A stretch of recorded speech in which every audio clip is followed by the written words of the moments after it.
చరిత్ర కేవలం పుస్తకాల్లోనే ఉండదు, కొన్నిసార్లు నక్షత్రాల సాక్షిగా ఆకాశంలో రాసి ఉంటుంది. ఈ ఏడాది శ్రీరామనవమి ఒక అద్భుతానికి వేదిక అయింది. లోకమంతా జై శ్రీరామ్ అంటూ తరిస్తున్న వేళ మెగా ఇంట్లో రెట్టింపు సంతోషం వెల్లివిరిసింది. ఆ రాముడి జన్మదినమే మన గ్లోబల్ స్టార్ రామ్ చరణ్ పుట్టినరోజు కావడం యాదృచ్ఛికం కాదు, అది ఒక దైవ సంకల్పం. కాలం మారుతుంది కానీ పోలికలు మారవు. చరణ్ చిన్నప్పటి ఫోటోలు చూసి మురిసిపోయిన తండ్రికి ఉపాసనా గారు ఒక తీపి కబురు చెప్పారు. పుట్టిన కవలల్లో ఒకరైన అన్వీరాదేవి అచ్చం తండ్రి చరణ్ లాగే ఉందట. అన్వీరా, శివరాం, క్లింకారా ఇలా 3వ తరం మెగా వారసులతో ఆ ఇల్లు ఒక నందనవనమైంది.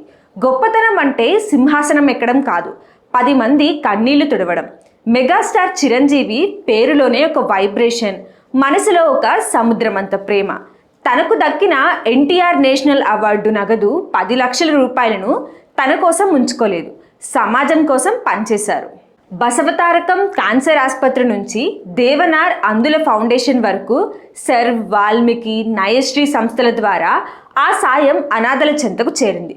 కేవలం చెక్కులు ఇవ్వడమే కాదు, చరణ్ను చూడాలనుకున్న 30 మంది వృద్ధులకు స్వయంగా పిలిపించి వారికి కొత్త బట్టలు పెట్టి స్వహస్తాలతో భోజనం వడ్డించిన ఆ ఆచార్యుడి మనసు వెలకెట్టలేనిది. మెగా నివాసంలో వేదమంత్రాల ఘోష, హోమగుండం నుంచి ఎగిసిపడుతున్న పవిత్ర ధూపం, రాముడి అడుగుజాడల్లో నడిస్తే విజయం వరుస్తుందని నమ్మే తండ్రి, ఆ రాముడి చరణాల చెంత కొలువుండే హనుమంతుడి ఆశీస్సులు తన తనయుడికి ఉండాలని కోరుకున్నారు. సురేఖ గారు, చిరంజీవి గారు దగ్గరుండి చరణ్తో పూజలు చేయిస్తుంటే నాయనమ్మ అంజనాదేవి గారి పాదాలకు చరణ్ నమస్కరించడం చూస్తుంటే అనిపిస్తుంది, ఇది కదా సంస్కారం, ఇది కదా మెగా వారసత్వం. ప్రపంచానికి ఆయన మెగాస్టార్, కానీ కుటుంబానికి ఆయనే ఒక మార్గదర్శి. కోట్లాది మందికి చరణ్ ఒక గ్లోబల్ స్టార్, కానీ తండ్రి ముందు ఒక వినయపూర్వకమైన వారసుడు. జై శ్రీరామ్, జై చిరంజీవ.